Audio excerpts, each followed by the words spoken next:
Selamat sore dengan Mbak siapa? Mbak Mega. Oke, perkenalkan Mbak Mega, saya Ness Silviani selaku konselor di lembaga ini yang akan menemani sesi konseling Mbak Mega selama 30 menit ke depan.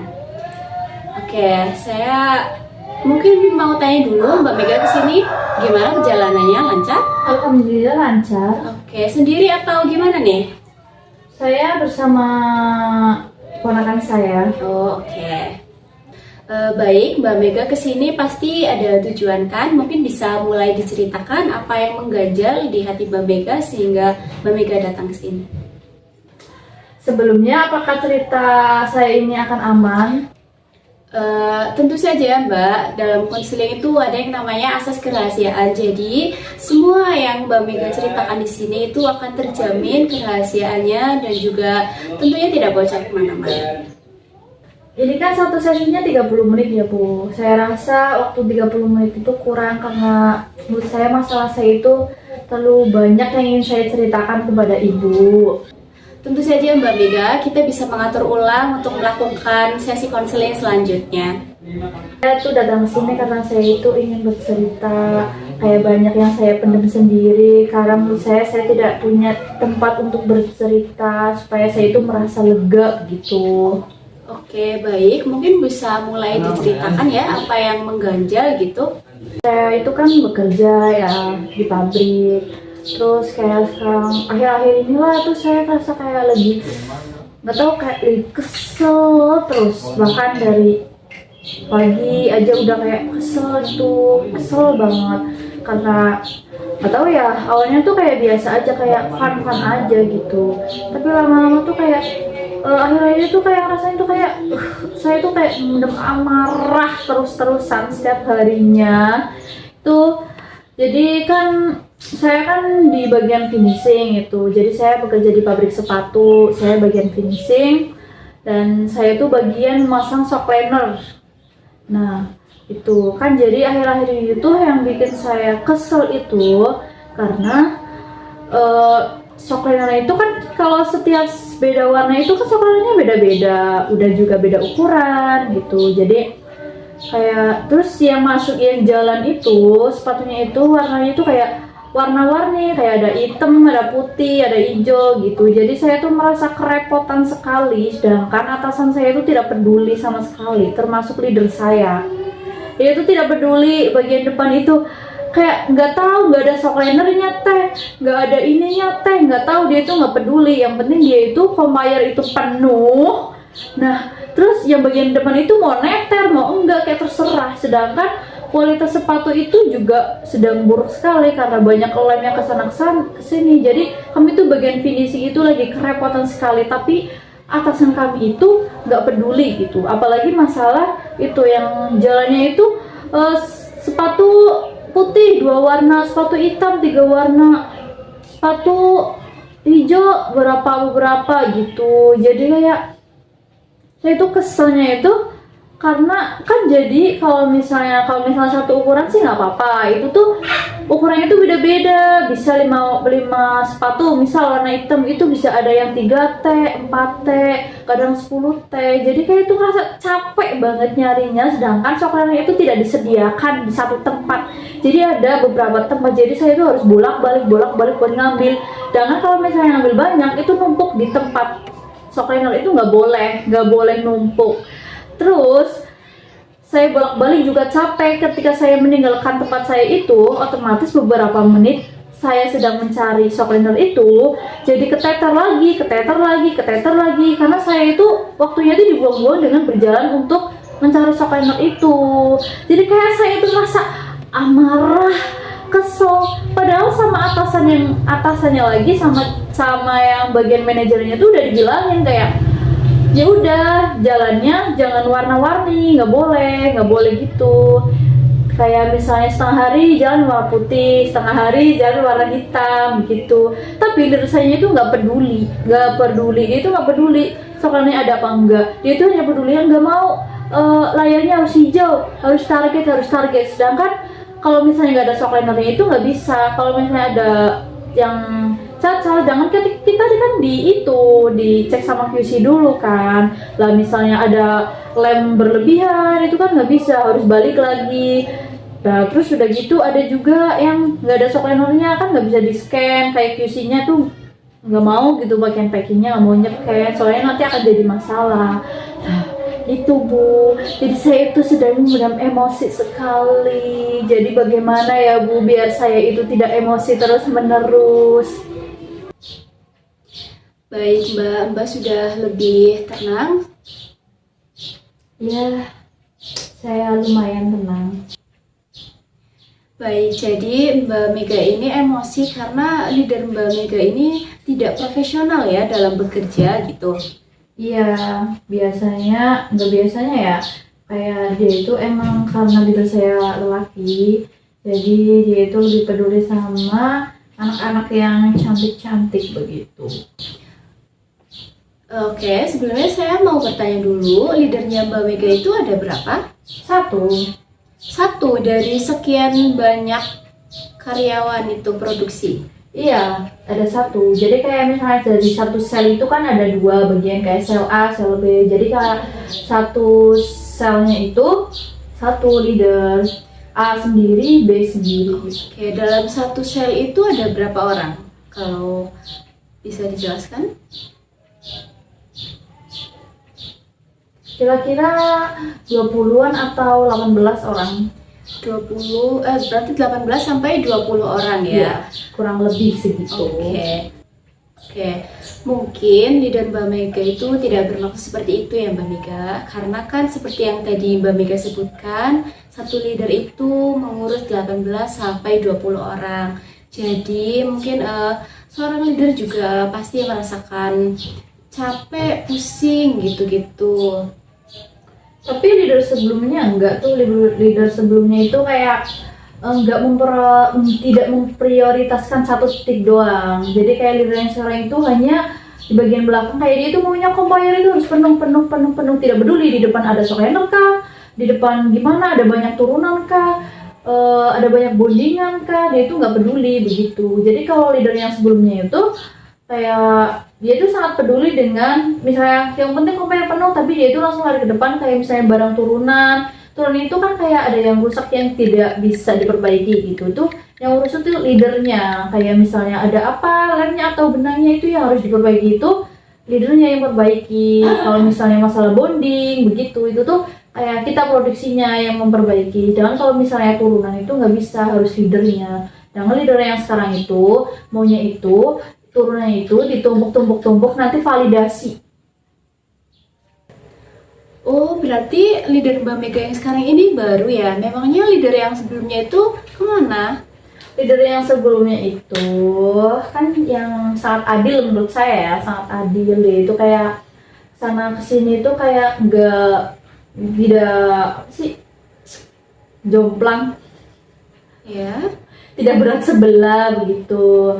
Jadi dia itu keluar resign karena ada omongan dari atasannya yang katanya nyakitin gitu. Dengan leader yang sekarang itu kayak misalnya kita mengadu gitu tuh, ngadu apa misalnya, Pak ini shock linernya gini, ini sepatunya nggak masuk sama shock linernya, sepatunya masih lebih. Dia tuh cuma bilang ya udah apa-apa, itu aja sesuaiin sama shock linernya aja kayak gitu. Jadi kayak misalnya outsole sama shock liner itu beda ukuran gitu. Mbak Mega kan sebelumnya sudah pernah protes langsung ya kepada leadernya, namun jawabannya tidak memuaskan.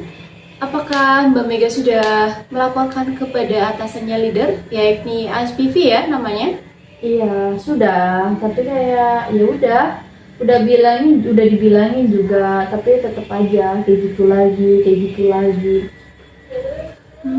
gitu lagi. Apakah ada orang lain juga yang merasakan hal serupa? Di bagian depan, dari bagian bonding sampai ke depan itu pada kayak ini leadernya gimana sih, kok nggak peduli sama kita, ini leadernya gimana sih, dia hanya peduli layarnya itu yang penting hijau. Padahal misalnya ada masalah juga dia nggak disalahin sama chipnya gitu, yang disalahin itu anak produksinya. misalnya anak packingnya ada yang ditukar gitu, padahal kan itu bukan kesalahan kita itu hanya nurut sama leadernya gitu. Kalau misalnya nggak, aku juga ya nggak ada shock liner, kata dia "Ya udah nggak apa-apa, dibersih-bersihin aja, nanti itu masukin ke QC gitu." Terus abis itu chipnya malah, "Ini kenapa nggak ada shock linernya?" Ya aku bilang dong, "Bu, ini emang nggak ada, dari koloknya katanya nggak ada." "Ya kamu minta sama leader kamu." "Udah Bu, udah minta, tapi emang katanya nggak ada." Terus malah kita yang diomelin sama chipnya, katanya gini, "Kamu ini nih nggak ada shock liner mulu." Padahal kan itu bukan kesalahan kita. Maksudnya kayak aku tuh cuma bagian hanya memasang shock liner kan, hanya memasang shock liner.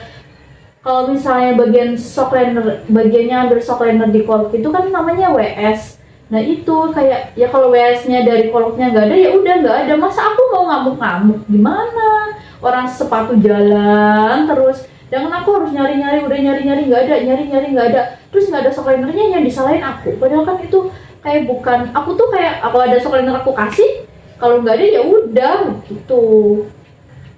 Oke, pasti rasanya kesal ya Mbak ya, karena sudah protes langsung ke leadernya, tapi leadernya jawabannya tidak memuaskan, protes ke SPV-nya juga sama aja gitu.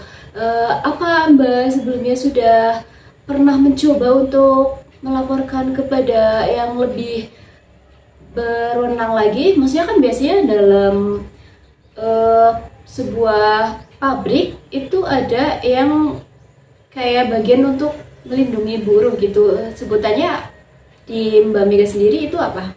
Serikat. Ya, di bagian serikat itu apakah Mbak Mega sudah berusaha untuk melaporkannya ke serikat? Belum, karena kalau menurut kami kayaknya leader kami itu tidak berkata kasar gitu. Katanya ini ya, kalau misalnya kalau mau laporan ke serikat itu kayak harus kayak misalnya atasnya itu ngomong kasar, terus kayak secara fisik dan secara verbal gitu. Dia itu nggak ngomong, leader aku tuh nggak ngomong kasar, tapi omongannya itu nyakitin. Kayak misalnya, "Pak, saya izin ya Pak, saya nggak ikut lembur, soalnya saya lagi ada urusan." Gitu. Terus leader saya itu jawabnya gini, "Oh, emang urusan apa?" "Ini Pak, urusannya ini." Gitu. Ya nggak, ya udah nanti aja ikutnya pulang kerja gitu, ikut nggak apa-apa, ikut lembur sebentar sampai jam 6. Terus aku bilang kan, "Pak, kan rumah saya jauh, 1,5 jam perjalanan." Gitu. Terus kata leadernya, "Ya emangnya kalau misalnya nggak ada kamu acaranya bakal batal." Gitu. Jadi saya tuh kayak, kok leadernya ngomongnya kayak gini sih gitu. Padahal kan itu kan acara kakak saya sendiri, itu tuh acara, masa kakak saya nggak datang sih gitu kan. Terus pas aku jawab leadernya kayak, "Ya Pak, itu kan kakak saya, masa saya nggak datang gitu, nanti kalau saya lamaran bagaimana kalau dia nggak mau datang juga, jangan kita tinggal berdua gitu." Terus itunya leadernya malah jawab, "Ya udah mending besok nggak usah berangkat aja selamanya." Gitu kan, jadi kesel dong. Oke, mungkin itu menurut Mbak Mega itu bukan berkata kasar ya, tapi mungkin bisa jadi di sudut pandang orang lain itu adalah kata-kata kasar, kata-kata yang menyakitkan gitu ke hati. Jadi mungkin bisa dilaporkan ke serikat.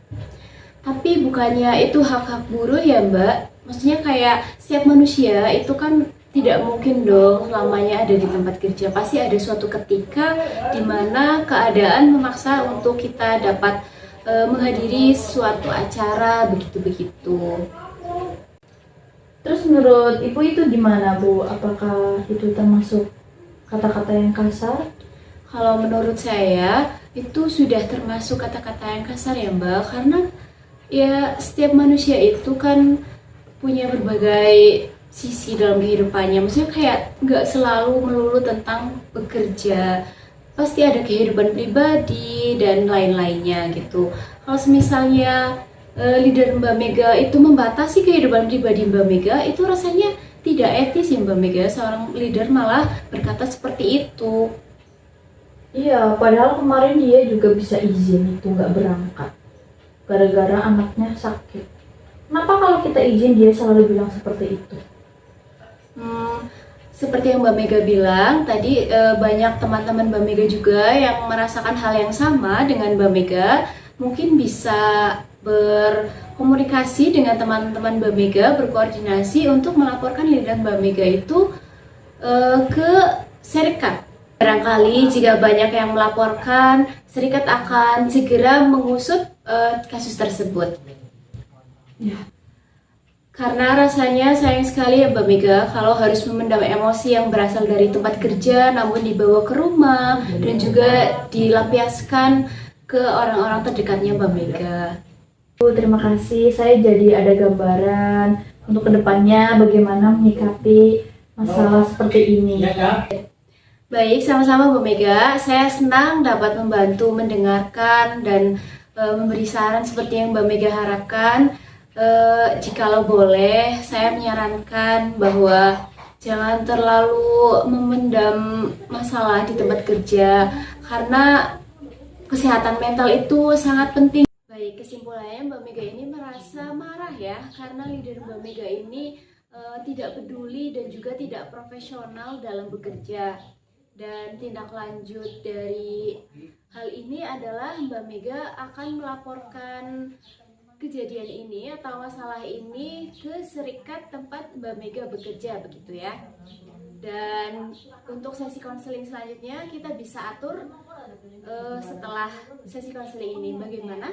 Apakah cukup? Ya, menurut saya untuk sekarang cukup. Baik, cukup ya untuk sekarang. Oke, terima kasih. Saya antarkan ke depan.